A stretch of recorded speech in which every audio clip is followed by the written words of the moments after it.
total chaos. My husband came home and started punching my affair partner while he stood and screamed, "Hey Reddit, genuinely never thought I'd be posting this, but I think that's what everyone says. This is not my first time using Reddit, but it has actually been a while. My name is Sarah and I am 28 years old. My husband's name is Mark and he is 27. I'm posting this on here because I need some advice on how to navigate the situation that I am currently in. I genuinely do not know how to go about it. I was having an affair while married to my husband and it has blown up all in my face. My husband and I have been married for about 2 years now. It was good in the beginning. We don't have any kids as we are planning to wait till we are in our 30s before we start having kids. My husband owns a good job in a nice tech company, and I am an influencer, or at least an aspiring one. Things were great with my husband in the beginning. We met on a dating site. I genuinely thought it would amount to nothing in the beginning because dating sites do not have much of a good reputation. But we went for one date and then another, and we realized that we really liked each other. It was smooth sailing since then, until we got married. My husband kind of changed. He didn't do the things that he used to do before. I have always known my husband as someone who kind of nags. We've been together for a long time. We met on a dating app like I've mentioned before, back in college. My husband has always had this nagging tendency, but it never bothered me this much until recently. Back in college, I was never the typical academic type. I knew deep down that academia wasn't my forte, and I had my eyes set on a different path, becoming an influencer. It was my dream, my passion. When I shared this with my husband, he initially seemed supportive, but there was always this little seed of doubt. He would warn me about the challenges of being an influencer. He would talk about the hard work it required. It felt like he didn't fully believe in my capabilities. Despite knowing my aspirations, he would constantly nag me about attending classes, completing projects, and staying on top of my assignments. He would say it was for my own good, pushing me to excel academically. I remember jokingly telling him that if he wanted my projects done, he should do them himself. Of course, that was met with a logical response by him about how the purpose of education was for me to learn, and him doing my projects for me would defeat that purpose. Another area where we didn't agree was finances. Whenever I spent a bit more than what we had agreed upon, he would nag me about it, even if it was just a minor overspend. It felt suffocating at times, especially since I saw us as partners who should trust each other's judgment. After college, the nagging from my husband got even worse, especially about finding a job. It became a constant argument between us. He really wanted me to start working right away, but I was dead set on focusing solely on my influencer dream. To me, that was my passion, my calling, and I didn't want anything to distract me from going after it with everything I had. He suggested I get a part-time job to help with the bills, but I flat out refused. I believed that as a man, it was his job to handle the finances. I stuck to my guns. I was convinced that my influencer career would take off soon and I wouldn't need a job for money. But he kept warning me about the uncertainties of being an influencer.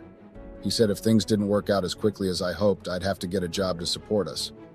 I kind of agreed at the time because I thought my influencer gig would blow up before long.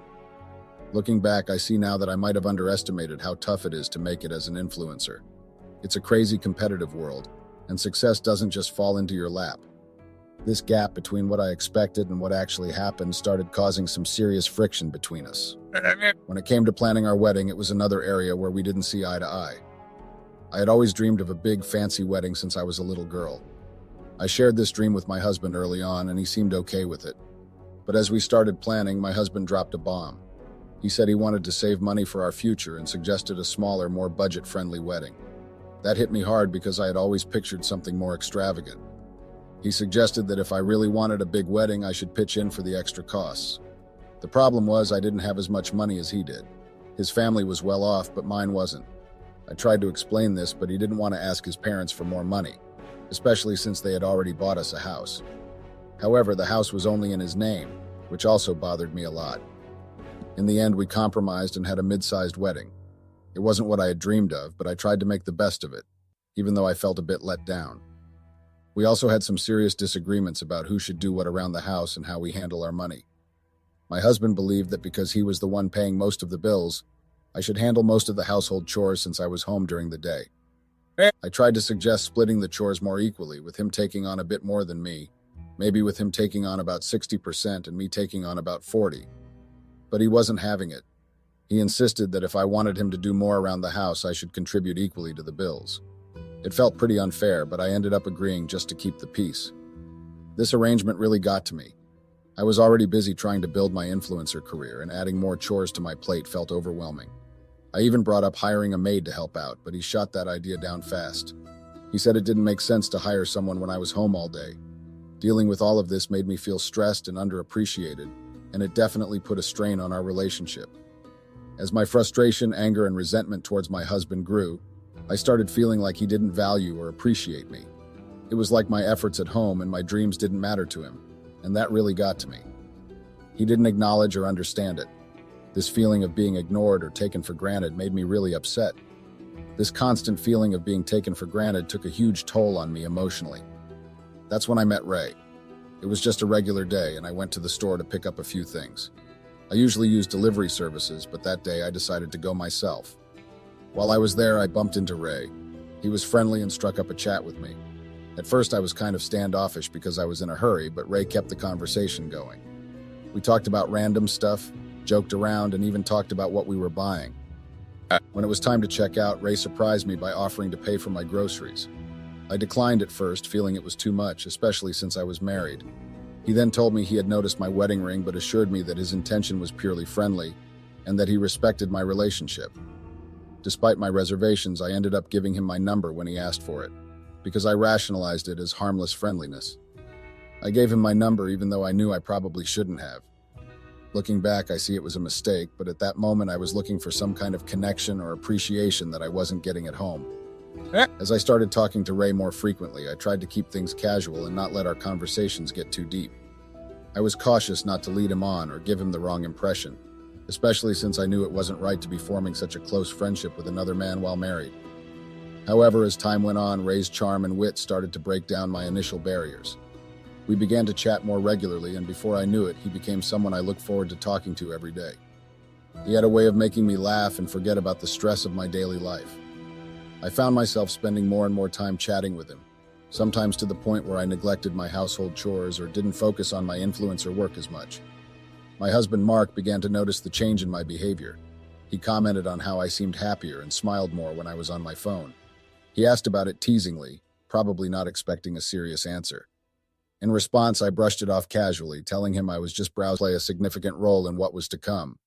It gave me the freedom to move around without constant watching or the fear of being watched. It also allowed me to maintain my friendship with Ray without raising suspicions at home. At that time, I saw it as asserting my independence and privacy, not realizing the consequences it would bring later on. After a while of spending time together, Ray began suggesting that I come over to his house. Initially, I trusted him enough to agree. Our hangouts at his place started off innocently enough, just like any two friends hanging out. We would watch movies, try out recipes from TikTok, engage in conversations, and simply enjoy each other's company. But as time went on, things just kind of shifted. We started flirting more, and I couldn't help but notice how attractive Ray was. By this point, I had already distanced myself emotionally from my husband. The connection I felt with Ray, coupled with the growing distance in my marriage, made me feel lonelier and more drawn to Ray. Eventually, one day, things went too far and we ended up sleeping together. Ironically, we were watching a movie then. It was a bit cold, so we were cuddling, we started making out, and then it progressed to sex right there. That was the moment when everything changed, the point of no return. I had crossed a line. That was when I betrayed my husband's trust and my own values. Of course, after we were done and the sexual tension had died down, I went through all kinds of emotions, all mixes of emotions and some I couldn't quite make sense of. On one hand, I was shocked by what had happened. I was scared that my husband would find out and devastated at the thought of losing my marriage. Guilt also weighed heavily on me, and I struggled with the consequences of my actions and the need to come clean about what had transpired. On the other hand, there was this sense of relief because it had been so long since I felt desired and wanted.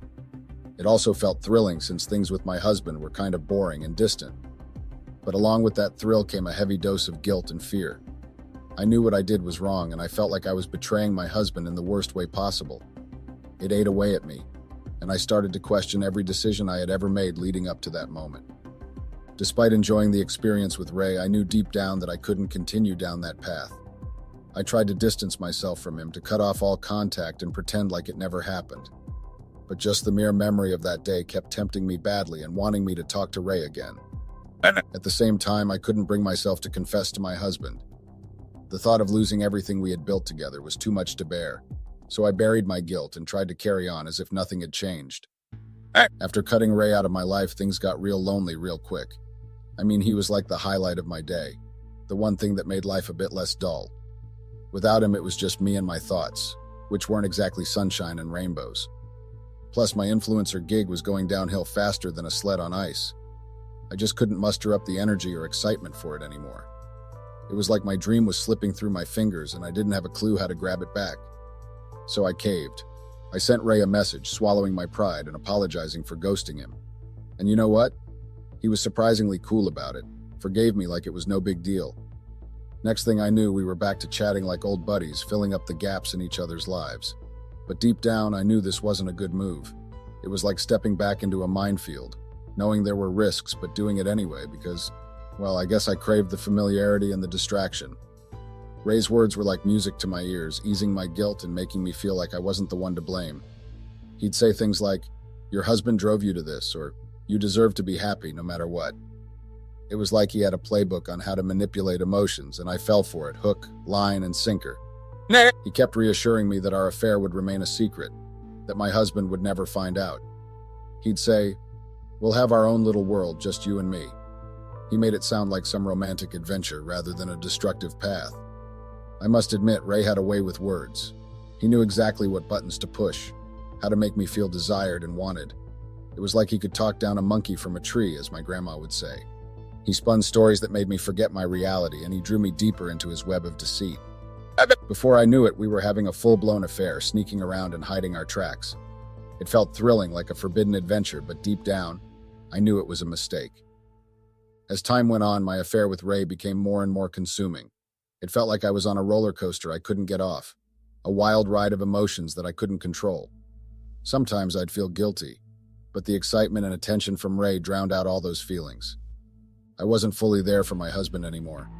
No matter how much he tried to bridge the gap between us, it seemed like an impossible task. Ray had become a constant in my life, and he filled all the voids I didn't even know were there. It was as if he had taken over my thoughts and he had replaced my husband in every way except financially. My husband noticed the change. He tried to talk to me about it, but I just brushed him off. I was in deep denial, refusing to see how much our marriage was suffering. When he suggested counseling, I shot it down, insisting that we didn't need it. I didn't realize how much my husband was hurting and confused by my behavior. It was like we were strangers living under the same roof, not really connecting. I was so wrapped up in my affair that I couldn't see the damage it was causing to our relationship. My affair with Ray continued and became an everyday thing. I found myself spending almost every day at his place. It became a regular thing, like a routine I couldn't break. This shift in my behavior didn't escape my husband's notice. One day, my husband confronted me about my lack of drive and productivity. He saw that I wasn't uploading videos anymore and wanted to know what I was doing with my time. I gave him a vague answer, saying I was done with my influencer dreams and just wanted to be a stay-at-home wife. It was a half-truth meant to deflect his concerns and avoid the real issue. But my husband wasn't buying it. He insisted I find a job, which really ticked me off. It felt like he was suddenly changing the rules, ignoring how he'd been okay with handling the bills until then. This disagreement added more strain to our already rocky relationship, and it pushed me even closer to Ray. During this chaotic time, Ray faced eviction. He turned to me for financial help and asked me to cover his rent. The amount was too big to hide from me and my husband's shared account without raising suspicion. I couldn't risk exposing my affair, so I had to refuse. Ray had no choice but to move back in with his parents. Ray moving back in with his parents was a real downer. He wasn't thrilled, and neither was I. His parents were strict about guests, especially female ones, so that meant we had to shift our meetups to my place. It wasn't a big deal for me initially since my husband's work kept him away most of the day. When Ray started coming over, he loved the change. Our house felt like an upgrade from his cramped spot. Our house was bigger and cozier than his place, so he enjoyed hanging out here and he enjoyed the change of scenery. We spent whole days together, almost like a married couple. It felt like our own secret hideaway from the world. But it wasn't all smooth sailing. My husband's schedule was predictable, but there were occasions when he'd surprise me with an early return. He'd shoot me a text only when he was near home, assuming I was there. This often left Ray scrambling to make a swift exit, avoiding any potential awkward encounters. The day everything unraveled was one I never saw coming. I always assumed my husband was clueless, oblivious to the affair that was happening right under his nose. Ray and I would even joke about it, laughing at how blind my husband seemed to be. That day started like any other. Ray came over and we spent time together like we always did. We were intimate, had some food, and were just relaxing. Then out of the blue, nature called, and I headed to the bathroom. It was a mundane moment until I heard the unmistakable sound of my husband's car in the driveway. It was a loud car and had a distinct sound. You could not mistake it for another. Panic started to surge through me. I rushed back, urging Ray to leave immediately. I didn't care how. I just needed him gone before my husband walked in. But what I saw shocked me to my core. Ray had wet himself and was dialing 911 in a state of panic. I was stunned. How could he fall apart like this? Before we could even process what was happening, my husband burst into the house and caught us right in the middle of that chaotic scene. Ray looked terrified, which really surprised me.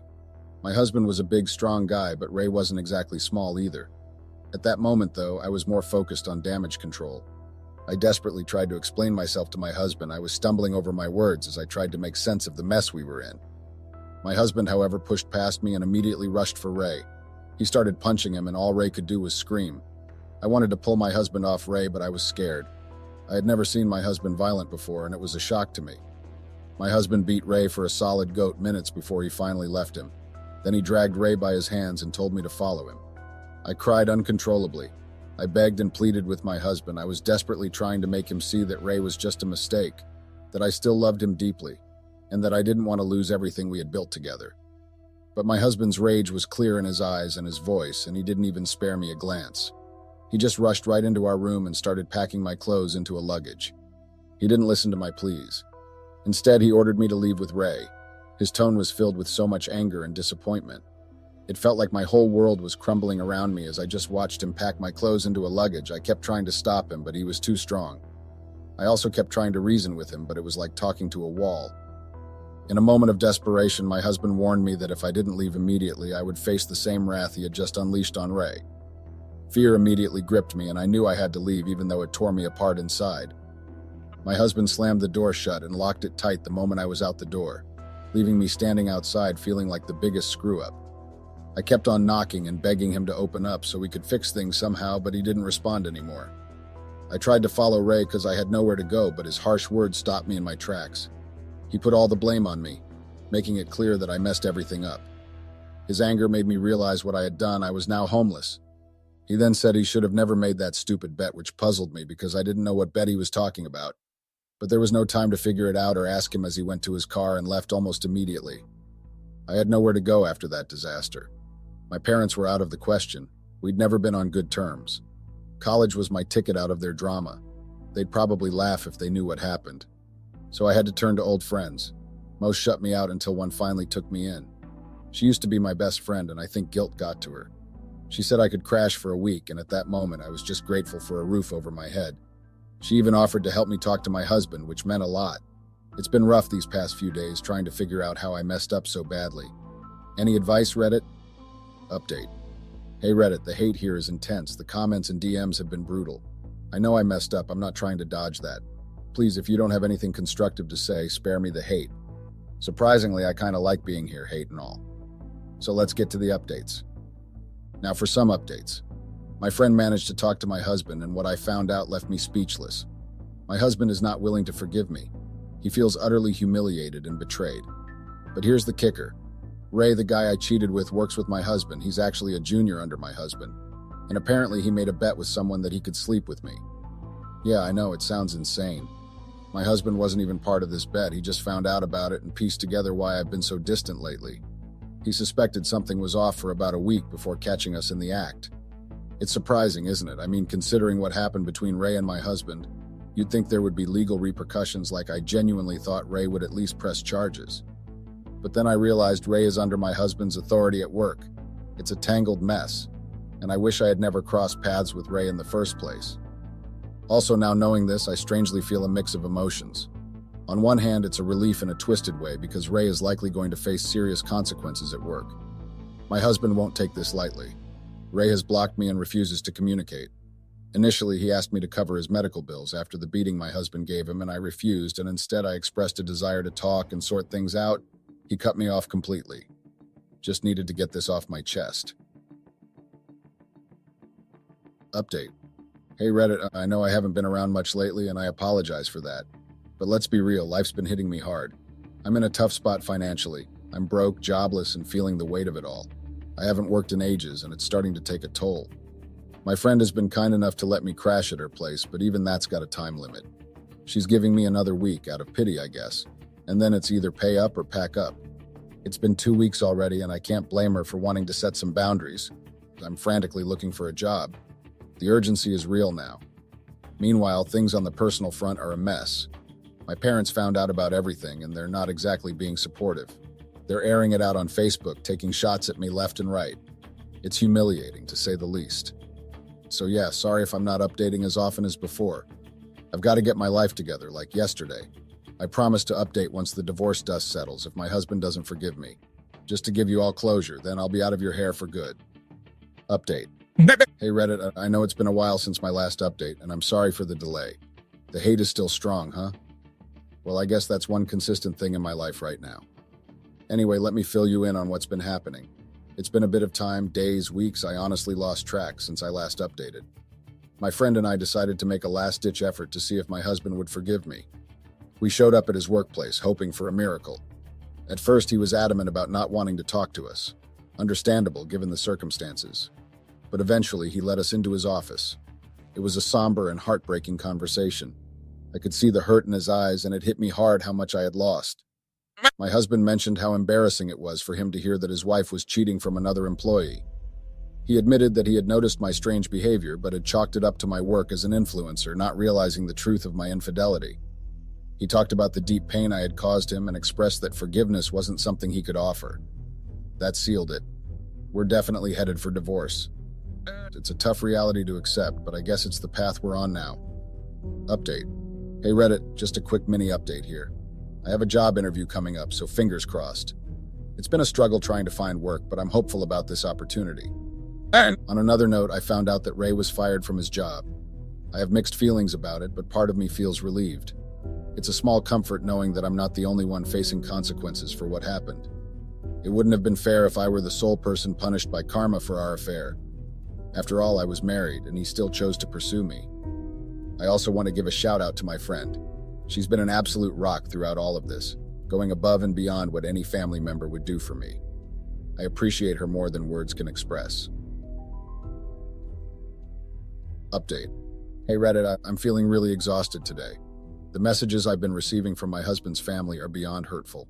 They're blaming me, calling me ungrateful, and wishing terrible things upon me. It's been overwhelming to say the least, and I know I messed up and I take full responsibility for my actions. But at this point, I just wish for some understanding and forgiveness. The hate and blame I'm receiving from all sides, even here on Reddit, is incredibly draining. Seeing my posts being shared and criticized adds to the weight of this already horrible situation. I'm just tired, both mentally and emotionally. I'm trying to navigate through this storm, but it feels like I'm constantly drowning in negativity. Update. Hey Reddit, I wanted to update you all on my job interview. Unfortunately, I didn't get the position. It's been tough dealing with the rejection, especially because I explained my situation about being a stay-at-home mom for years. They just couldn't see past my lack of recent work experience, but you know what? I'm not giving up. I'll keep applying for other jobs, and hopefully something will work out soon. In the meantime, I'm still waiting for the divorce proceedings to finalize. It's a sensitive topic, so I can't go into too much detail right now. Reflecting on everything, it's surreal how quickly things can change. One day I had a marriage, a family, and the next it all crumbled due to my own actions. I carry immense regret for the choices I made and the pain I caused. Update. Hey Reddit, another mini update here. Honestly, I keep on dropping all these mini updates here and they keep on piling up, but I just love updating you guys on what's going on. Now lately, it's like I've stumbled into a digital minefield lately. My friend pointed out that someone might have put up my contact details for newsletters and stuff. And it seems she's right. I've been bombarded with a ton of emails lately, most of them unrelated stuff that I never signed up for. It's gotten so bad that I can hardly sift through my inbox for important things like job interviews. And it doesn't stop there. I'm getting flooded with calls, messages, and texts from people who seem to think I'm Harry Styles from One Direction. Apparently, my number was posted in some One Direction fan forum. It's a bizarre mix of annoyance and confusion. My friend thinks it's just someone playing a prank, but honestly, it's beyond annoying at this point. I know my husband isn't the type to pull childish stunts like this, so I'm left wondering who could be behind this mess. Could it be Ray seeking some twisted form of revenge? Or maybe it's one of my husband's family members acting out in frustration. It's a very frustrating puzzle for me with no clear answers. I feel like just creating a new email or changing my phone number, but I don't feel very happy to do that. It's frustrating, tiring, and frankly, it's starting to feel like a digital invasion of privacy. I just wish I could catch a break and figure out who's behind all this mess. Update. Hey, Reddit. It's been a while since I last checked in, and I'm sorry for the delay. Life hasn't exactly been a walk in the park lately. I've been dealing with a lot of depression since everything went down with my husband. It's been a real eye-opener to the harsh realities of life, and it's been tough. As for Ray, well, he's still MIA. No contact, no attempts at reconciliation. Honestly, at this point, I've given up on that front. It's time to move on. So here's the update on the legal front. We went through the whole court process, and it wasn't easy. I did manage to secure alimony, which has been a lifeline for me in terms of paying rent to my friend. It's been a struggle finding a job, though. Apparently, my lack of experience is a big red flag for employers. I'm considering taking up a minimum wage job just to get by because landing a decent job seems like an uphill battle. On the personal side, I'm officially divorced now. The alimony was pretty much the only thing I walked away with. No house, no savings, and thankfully, no debts to split. We didn't have kids, so there were no messy custody battles or child support issues. Life post-divorce has been rough. I miss my husband terribly, and it's been a constant battle with depression. I just needed to get this off my chest, especially since this will be my last update here. It's comforting in a strange way to see that the hate from some quarters hasn't waned. It's like a constant in my ever-changing life. Well, that's it from me. Goodbye, Reddit. Sometimes we find ourselves falling in love and being committed to people who do not have a mutual feeling towards us. No matter how hard you tried to show them the true meaning of love, they preferred looking for it outside their marriage, breaking the vows they had made in front of their families, friends, and God himself. It gets even worse when they get into marriage knowing very well that they were not ready for the commitments. Some break their vows just because they were seeking for fun outside their marriage. What do you call that? You know, I had thought I had chosen well. I thought I had found the one, only to find out that I had been a fool for the longest time. I was deceived by the person that I had given myself to. She was not ready for the commitment like I was. She should have said something, she should have told me that she was not ready not to lead me on. These are the things that cause us depression as men. Does anyone know the feeling or a glimpse of what I was going through? If there is, how did you deal with it? I, male 44, am naturally a quiet and reserved guy. I respected my peace, which was why you wouldn't find or see me arguing most of the time. I try by all means to keep and maintain the peace around the environment I am in. So my ex-wife and I met a while back when I was on a business trip to another city. She was working at the company that is owned by my biggest client who I was going to be meeting with. Mary, my wife, female 42, was Mr. Pistorius's personal assistant, fake identity due to personal reasons. So we dated for a year and a half, then I proposed to her on her birthday. My sister knew something deep about Mary, but she wouldn't tell me because I had seen how she reacted when I announced my engagement with Mary. She was somehow angry and kind of disappointed in me. Her words were, "After your divorce with Anna and going back to being a busy business person, I had thought you would come back a better person and choose well not the second season of what you married the last time." I didn't understand any of the things she had said because I had thought Anna got tired of waiting and found another man who would give her enough time and attention that I had failed to do. How was my situation with Anna connected to my engagement with Mary? I think my sister was kind of bitter and jealous because she was going through a breakup with the father of her children. There was a lot that my sister was hiding from me, but I knew that whatever happened in the dark would always find its way to come out to light. Mary and I got married after 6 months. I wanted to marry a month after I had proposed to her, but she wanted to first look for her father's family members so they would be present in the wedding. I didn't understand why she was so interested in finding her father's family members, because if they had wanted to be present in her life, they would have, and it wouldn't be hard for them to attend the wedding. But what woman wants? She should get to keep her happy. I helped her look for her father's family, and to my surprise, they were not far from our hometown. They just didn't want to be present in her life because even her father was alive and healthy. I was not surprised when the family she had spent the whole 6 months looking for did not come to the wedding. The wedding continued, though, and we had the best moment of our lives. I was happy that I had gotten a chance to spend my life with the woman my heart had chosen. I wished my mother was present to witness my happy ending.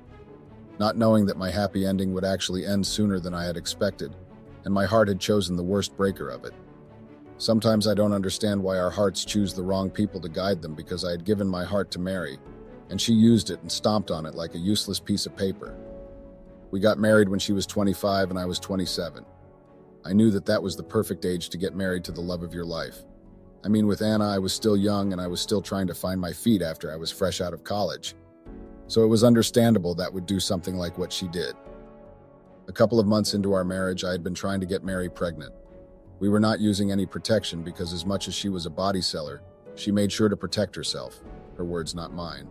And we had gone to the health department to check if we were both okay, and everything came back negative. That was when we started going raw. So I kept trying and trying to make her fall pregnant, but nothing was happening, which made me suspicious because if everything was fine with her, she would have gotten pregnant the time we tried for a baby. My mind kept telling me that she was hiding something. I didn't know what, but whatever it was sinister. But I trusted that she would never make me a fool, at least not like that. When I asked her why she was not falling pregnant because it had been months since we had started trying, she would always avoid the question and change the topic. The matter got worse when I had suggested that we went to the doctor to check efficiently if she was really fine, but she just busted and wanted to bite my head off. I then knew that something was smelling fish in her actions, but I couldn't tell her that. So I backed off. As much as I wanted a child to grow my family name and my legacy, but it was her body after all, and I had to respect her and her decisions. That time we were still living at home with my family. We decided to take her late sister's child and her grandmother to live with us because they wouldn't be able to take care of themselves or even live alone. Well, more like I came up with that idea. She was a bit skeptical at first, but she eventually agreed after she had thought about her family's well-being, and I needed my wife next to me at all times. The business was going pretty well, and Mary was still doing great in her kitchen department. The fast food business was growing because we had opened another spot outside our hometown. She had resigned from her previous job when we started dating because she had to move and stay with me, even though it was a process trying to convince her to move with me because of her grandmother and niece. I ended up hiring a person who would be staying with the niece and the grandmother. I was so proud of the woman she had become. I fell in love with her every single day. She kept me sane, and her communication progress was fully accomplished. Well, not fully, but she was getting there. One summer afternoon, we had decided to go out as a family. Well, more like taking Grandma and the niece out for some fresh air. They were visiting at my house. I wanted my sister and brother to tag along also, but my sister's bitterness was really on another level, and she didn't even try to hide it, and my brother was always on the streets as usual. I wished my family was still intact, just like how it was when my mother was still alive. Yes, my brother was always on streets, but he was always available when it was time to spend with the family. My own family had fallen apart, and it really hurt me, because I needed them. So I went out with my wife's family. We had a lot of fun. She was happy, and so was her niece and grandmother. That was all I had wanted to see on her face. Happiness and freedom. Her smile was my priority. And another thing, she had started attending college because she wanted to get a qualification in cooking, so she had sold their old home to pay for her fees. I supported her in her dreams. She made me proud to be her man and to call her my wife. I just don't know what went wrong, but something went wrong and ruined everything. She was doing a very good job in maintaining our family, plus school and fast food business. As much as we had hired 2 people that would be hands-on in the kitchen department when she was at school, but she made sure that whenever she got time, she was taking charges. She loved to be in charge, and she was dedicated to everything she did. A couple of months later, her grandmother passed on in her sleep. None of us knew what had happened that had led to her passing. My wife was devastated. She was really hurt. She had shut me out to a point that she eventually went back to the Mary she was. She distanced herself even from her niece, so I had to take charge and take care of everything, including her niece and business. She grieved the wrong way, but I made sure to be there for her during the whole grieving period she was going through. I couldn't get through to her. It was like she had a demon or she was possessed, and that possession led her to making bad decisions. I was only relieved that she didn't lose herself to a point that she went back to selling her body. I mean, we had money, so she didn't need to do that. Her grandmother's passing really hurt her and her niece because my wife, but on my side, that was not the case. It was like they were cat and dog. They were always arguing. So I decided to investigate the issue my sister had with my wife. My conscience kept telling me that whatever it was really dark and deep. I couldn't shake off the feeling that either my wife or sister once did something to someone else. I knew that my sister would never just hate someone without a valid reason, and their issue was not solvable. There was really no solution to it. So my solution was to find the root of the problem. During my investigation and findings, I found out that my wife was actually in a paid relationship, Or must I say she had a transactional regular client, which kept buying whatever service she was offering. And that person turned out to be my sister's baby daddy. Unfortunately, my sister found out and she was livid because whatever that it was had happened when my sister was pregnant. I remember very well that my sister was always in and out of hospital because of pregnancy complications due to the stress she was caused by her then boyfriend. I couldn't believe it, you know. I had blamed my sister for being bitter and thought she was jealous of my relationship because hers didn't work out, not knowing that my wife was actually the cause of all this. Well, not really my wife because she didn't ask the boyfriend to come for her service, but he did it willingly. So both of them were victims in the situation. Time went on, my sister started warning me about Mary, saying that she had heard that Mary was timing me. I was like, here we go again. I didn't know what the problem was with my sister, really. Yes, my wife had done wrong by her, but she had no reason to hate her because she didn't know that the client that had approached her was actually my crazy sister's unfaithful and selfish baby daddy. It had been a couple of months since we had moved into our new house. My sister was not happy about that as usual. She had thought I was choosing my wife over her after what my wife had done to her. But that was not the case. I had chosen peace, and I was fed up hearing them barking at each other every day. Their arguments made me do something I had never thought I would have done to my sister. I slapped her and defended my wife because she was starting to be a nuisance, not knowing that I was making the biggest mistake of my life. So one day I received a call from my sister asking me to come home. She wanted to discuss something with me. So I drove home and found my sister along with one of the guys that were working at my restaurant. I was confused about what was going on. In my mind, I had thought they were going to tell me that they were dating, maybe. My sister then started telling me that she wanted to show me something, so I gave her a go-ahead. The guy took out his phone and told me to scroll on the pictures he was showing me. I was still confused about why they would call me to show me the pictures of my wife in the restaurant. As I continued scrolling, one picture caught my attention. It was my wife looking cozy with the restaurant manager. They were sitting too close to each other. Even a child would have seen that something was going on between the two. So I decided to take this guy with me because I was going to the restaurant since I was already around the neighborhood. When I got there, some of my trusted workers were not there. So I asked the guy where others were, and he told me that the manager had fired them. I was surprised and angry that he had fired people I trusted, so I went straight to the manager's office. But before I got in, I overheard the manager and my wife talking. My wife was sitting on his lap. The manager kept nodding. I then heard my wife telling the manager that she wanted him and asked him to allow her to enjoy the night together. She even told him that they would disappear on the night of another branch launch. My mouth got dry in an instant as I was still eavesdropping. I heard the manager telling her that I was his childhood friend, so it was wrong of him to even agree to betray me. I didn't know why he was saying all that while he was busy chowing my wife. I trusted him, I trusted them, but both of them screwed me over. So I just decided to go back home without even asking the manager about the workers' issue. I was furious. I wanted to explode so bad because both of them had fooled me. Not to mention that B** I had called a wife. She had gone against her vows of being faithful and betrayed me. Not with a random person, but with the person I had considered a friend. Luckily, I had left the niece with my sister back at home. I couldn't allow her to see me angry. I was frustrated. I couldn't believe that I had been a fool the whole time. I wanted to find out when their affair had started, so I waited for my wife to come back home so I could go through her phone. Maybe I would find something tangible. A few hours later, she came back looking happy. I pretended that I was fine, as much as it was hard to pretend, but I had to, so that I would be able to gather evidence that she was really cheating. If I had asked her straight away, she would have denied it even though I had seen and heard them. That day, she didn't even kiss or hug me like she would do when she came from wherever she would be.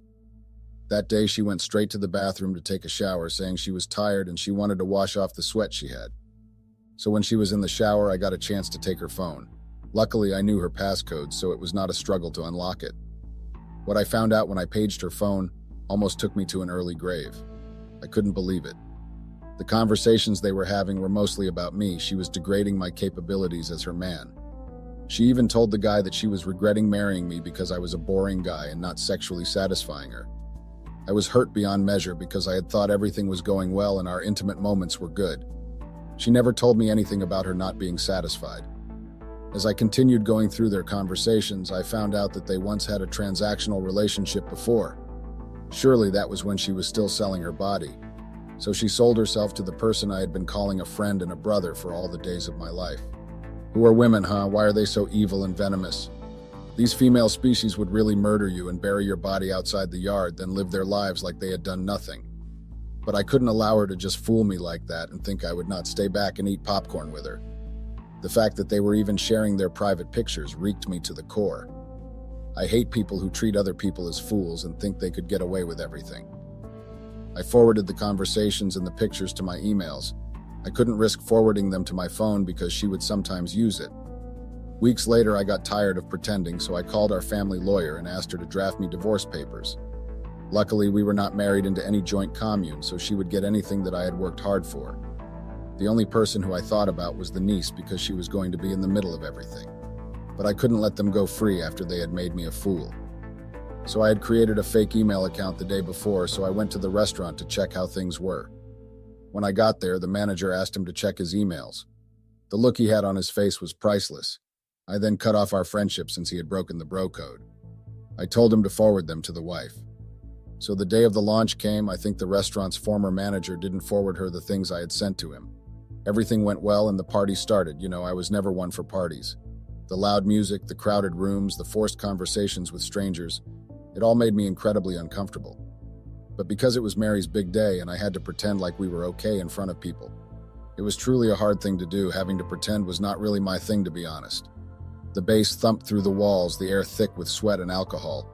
I stuck close to Mary, feeling out of place and awkward, but she seemed to be having a great time, laughing and chatting with anyone who would listen.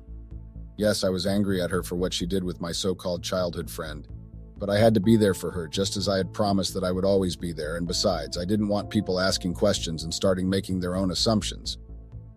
As the night wore on, I noticed Mary getting more and more flirtatious with a tall, handsome man named James.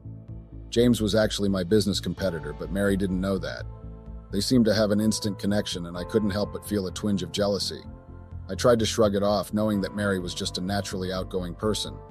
But then things took a turn for the worse. I watched in horror as Mary led James into a darkened room that was in the far corner of the restaurant, a mischievous smile playing on her lips. She told me to follow them, and Mary told me to watch and learn. I didn't understand the meaning of what she was doing at first, but it really angered me when I discovered it.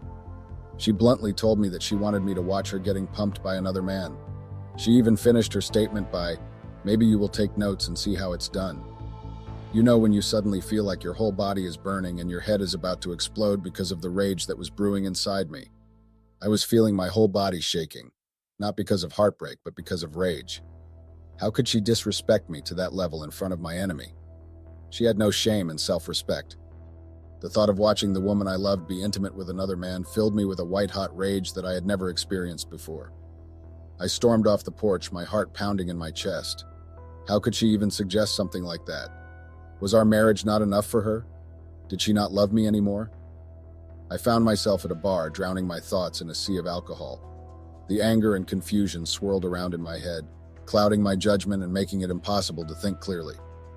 As I stumbled home, the front door swung open and I was faced with a sight that I never in a million years thought I would see. There they were, tangled together on the living room floor. Mary and my sworn enemy, their bodies moving in a way that made my blood boil. I felt a surge of rage unlike anything I had ever felt before. How could she do this to me? How could she betray our marriage in such a blatant and disrespectful way? Yes, I was willing to forget about what she did with John, the restaurant's former manager. But after what I saw, there was no chance of us surviving. I stormed into the room, my fists clenched at my sides. I could see that they saw me, but they still continued. James was growling like a slaughtered animal, and Mary was busy enjoying every moment. I felt disrespected in my own house. The worst part was that my wife was being pumped by my enemy. In my house, imagine. I unleashed all of my anger on them, screaming and cursing like a madman. Every insult and accusation that had been building up inside me came pouring out in a torrent of emotion. I couldn't control myself. I found myself straggling Mary while she was still enjoying herself, until my siblings came in and begged me to stop. Mind you, that time I had even forgotten that they were coming to visit for the weekend. As I was still angry, I rushed to the tools room and took an electric cable. I went back to the living room and didn't ask any questions. I just whipped both of them. I didn't care that my siblings were there, but I had to do what I had to do. I wanted them to feel the pain that I was also feeling inside. I whipped them until I was sure that I was tired. Bear in mind, they were both still in their birth suit. The room was filled with the sound of my voice and their cries of shock and fear. I know that neither James nor Mary was aware of my enraged side. I felt a sick sense of satisfaction at the chaos I had caused, the control I had regained over a situation that had spiraled out of my grasp. But as the adrenaline began to fade, I saw the tears streaming down Sarah's face, and I just told myself that I wasn't done with her. But at the same time, I asked myself, what had I done? How had I let my anger get the better of me like that? I mean, I had unleashed my existing but invisible side of me in front of my enemy. I thought about my business and hoped that wouldn't affect it. I told James to get out of the house, and I was left with my siblings who were still in shock about what they had seen. After some time, I went to my office to check on the CCTV footage. Mary was so focused on James's Johnson to a point that she forgot that there were cameras around the house. So I watched the videos of them getting all kinky on each other. My blood boiled, so I created fake accounts on social media and posted the videos online. I was hurt, angry, disappointed, and impetuous. I wanted to destroy her life just like how she did with mine. She was selfish to infect me with her infection, and she thought I was not going to find out. The videos started trending, and I broke things off with her. My sister was really hurt because she had started warming up to her as someone in my life, but she disappointed her and did what she was best at. I told her to leave, and I was glad that she was earning her own money, so there was nothing that was going to connect me with her anymore. I hated her, and I still do. What she did was the most cruel thing a person could do to another person. She kept apologizing, but I was not going to forgive her. I vowed to myself that I would never get involved with a woman, not after what I had been through. I really thought Mary was different, but she was just like my previous wife. I was glad that my business didn't get affected, as I had taken action first and exposed James along with Mary. I don't know what happened to their businesses because I didn't care. I wanted to flush all the memories of Mary in my life because she was no longer a living factor to me. I made sure that she gets a taste of her own medicine when I reported the car that I had bought for her as a stolen good. Luckily, it was registered under my name. After the videos trended, I heard that James was actually a wanted suspect, so somehow the videos I linked helped the police department to catch him. Well, apparently James was not from here in the US. He had come here illegally because he had committed crimes in his country in Switzerland. I didn't understand how they couldn't catch James because he was a businessman, a known businessman at that. If they wanted to catch him, they would have easily. But they waited until I posted the video of him and Mary. I divorced Mary. The state wanted me to take 50% of all her assets, but I simply declined. I wanted nothing to do with Mary, so she might as well just enjoy her money and everything she owns. Yes, I helped her start everything until she gets where she is now, but I couldn't hold that against her. I wanted to close the whole Mary chapter in my life and start a new one in a clean slate. It wasn't easy, but it was worth it. That's what I would tell myself, even though it wasn't helping in any way, but it made a difference. They say everything happens for a reason, right? So what was the point of taking her things or half of her things just because we were married under a community of property? It didn't make any sense to me because I was also making my own money, and I'm a very respectable and known businessman. I had opted to leave her the house that we were staying in since she had sold her grandmother's house to pay for her studies. It was the least I could have done. I was not thinking of her well-being, but her niece's. She started throwing shades at me on social media, causing drama and calling me names, not thinking what she was doing was not going to affect me in any way. She wrote about my weaknesses as a man on a public platform and shared with the whole world how much she regretted marrying a non-satisfying man like me. As much as those things bruised my man ego, but I didn't care much about any of them. She wanted to degrade me and my image, but she dismally failed because people were throwing sticks and stones on her comments, calling her all sorts of names. I was just that I was out of her life for good. As the months passed, I started to see glimpses of healing. The sharp edges of my pain began to soften, replaced by a sense of acceptance and understanding. I realized that my wife's infidelity was not a reflection of my worth, but rather a reflection of her own struggles and insecurities. I made the decision to forgive her, not for her sake, but for mine. Holding on to anger and resentment would only poison my own heart, preventing me from moving forward and finding peace. Moving on was a slow and arduous process. I had to rediscover who I was outside of my marriage, reconnecting with old hobbies and passions that had long been buried beneath the weight of my pain. I leaned on friends and family for support, finding comfort in their unwavering love and understanding. But through it all, I never lost sight of the most important lesson I had learned, that healing is a process, not a destination. It takes time and patience, self-reflection and self-compassion. And while the scars of my past may always remain, they serve as a reminder of the strength and resilience that lies within me. As I sit here now reflecting on the journey I have traveled, I am filled with a sense of peace and gratitude. I am grateful for the pain that forced me to confront my deepest fears and insecurities. I am grateful for the love and support that buoyed me in my darkest moments. And above all, I am grateful for the opportunity to start anew, to rebuild my life on a foundation of self-love and acceptance. So here I stand, a survivor of betrayal and heartbreak, a testament to the resilience of the human spirit. And as I look towards the future with hopeful eyes, I am reminded that the best is yet to come. Never, I mean never ever give or take all the love that your heart offers and give it to someone who is not your blood. That is one thing I got to learn the hard way. It was not easy accepting it, but life goes on, right, and it has to move on. It taught me that I should rather use, like, or love that person with my lever, not my heart, because once it breaks, it's not really easy to repair it. I don't know if I dealt with everything the right way, but it was satisfying for me. If there is anyone who once came across the same situation, what was your take? How did you deal with everything? But the leopard doesn't change its spots, so if I were to take her back, how sure would I know that she won't repeat what she had done, and how would I ever forget the betrayal she once did? I don't know if I had made a good decision for what I did, but I know that I did, and I am grateful to my siblings for the support that they gave me and the therapy. I had finally let go of the hatred that I had against Mary, but I still don't care about her anymore. On the other hand, my competitor was transported back to Switzerland, and he was arrested for all the crimes that he had convicted. Right now, my life is a free and peaceful life. My only lover is my business. What are your opinions on everything? Please share them. I would like to know.